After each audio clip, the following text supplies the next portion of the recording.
네, 오늘은 사업은 버티기 게임이라는 이야기를 좀 주제로 잠깐 말씀을 좀 드리려고 합니다.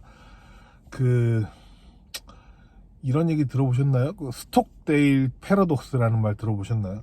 예전에 스톡데일이라는 장교가 베트남 전쟁 때 동료들하고 전쟁 포로로 잡혔는데, 이 스톡데일이라는 양반은 포로 생활 중에 비참하고 냉혹한 현실을 그대로 직시하고 대비를 하면서 살아남았다고 하더라고요. 근데 반면에 그냥 그저 상황을 낙관적으로만 생각했던 사람들은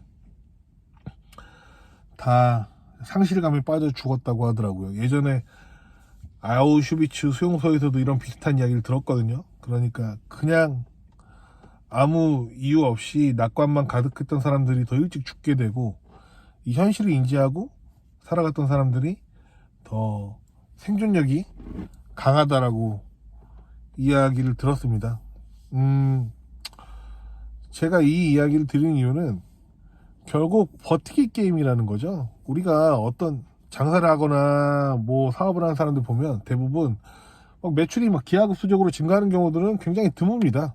대부분 작년 매출하고 올해 매출하고 큰 차이 안 나고 올라간다 하더라도 압도적으로 성장하는 경우들은 되게 드물죠. 그런데 그럼에도 불구하고 생존하고 있는 여러 회사들이 있죠. 물론 뭐 좀비 기업 같은 경우들도 있겠지만, 근데 대부분은 버티기 게임을 했기 때문에 그런 겁니다. 근데 버티기 게임이라는 거는 기본적으로 나가는 돈이 있고, 그렇죠? 그래서 뭔가 그런 월세더, 인건비더, 뭐 재료비더 이런 것들을 계속 유지를 해 가면서 버틴다라는 건데, 그러면 매일매일 똑같은 걸 열심히 했었을 때 이 사람들이 버틸 수 있었을까?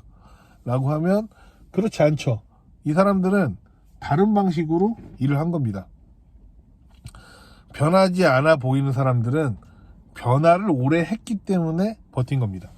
이게 되게 중요한 거예요. 그래서 제가 말씀드리고 싶은 거는, 저는 그런 경우들 많아요. 그 음식점들도 오래된 맛집들 보면은 의외로 물어보면 변하지 않는 맛의 비결은 뭡니까? 라고 물어보면 시대가 바뀌면서 약간씩 변화했다고, 진화했다고 하더라고요. 우리는 변함없이 생존하기 위해서 계속 진화해야 됩니다.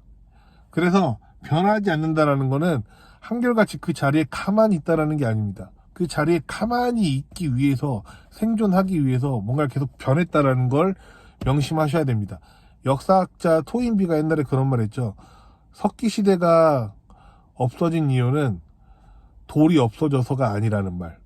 이 말과 거의 정확한 뜻이라고 저는 생각합니다. 그래서 변하지 않으려면 버텨야 되고요. 버틸려면 지금의 냉혹한 현실을 인지하고 하루, 내일 모레 이거에 먼저 최선을 다하고 큰 뷰를 그려가는 과정을 나중에 그리는 것도 나쁘지 않다라는 이야기를 좀 드리고 싶어서 이 영상을 찍습니다. 예전에 읽었던 책에서 그런 말 나오더라고요. 그 아우슈비츠 수용소에 가기 전에 어떤 마을에 있었던 이야기인데, 그 유대인 마을이었나 봐요. 어떤 사람들은 미쳐서 날뛰고 있고, 어떤 사람들은 술에 취해서 막 고함을 지르고 있고 그랬다고 하더라고요. 근데 대부분 어머니들은 그 내일의 그 냉혹한 현실이 있음에도 불구하고 그냥 여전히 똑같이 빨래를 하고 설거지를 하고 아이들 밥을 차려줬다고 합니다. 저는 이게 버티기 게임의 그 메시지라고 봅니다. 결국 사람은 의외로 보면 약육강식이 아니라 적자 생존에 맞춰져 있는 것 같아요. 모든 진화의 과정이. 진화의 과정에서, 사업의 과정에서